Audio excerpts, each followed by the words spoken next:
ఉన్నారు. డిఎస్సి అన్నారు, ఒక ఉద్యోగం ఇవ్వాల. మేము వచ్చాం, డిఎస్సి మీద సంతకం చేసాం. త్వరలోనే విద్యా సంవత్సరం మొదట్లోనే 16,000 మందికి ఉద్యోగాలకి టీచర్ పోస్టులు ఇవ్వబోతున్నారని కూడా తెలియజేస్తున్నాం. మీరు పెట్టుబడులు తెచ్చామన్నారు, 9,000 మందికి ఉద్యోగాలు ఇచ్చారు.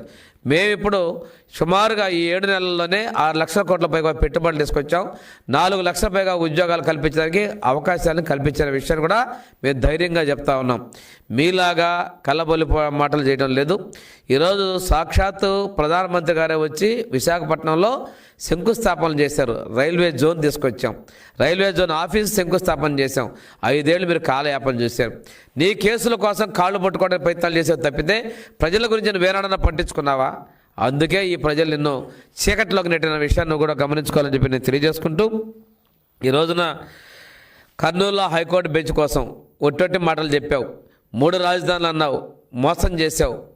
అయినా ప్రజల్ని నమ్మల. 3 రాజధానులు అన్నప్పటికీ కూడాను మేము కర్నూలులో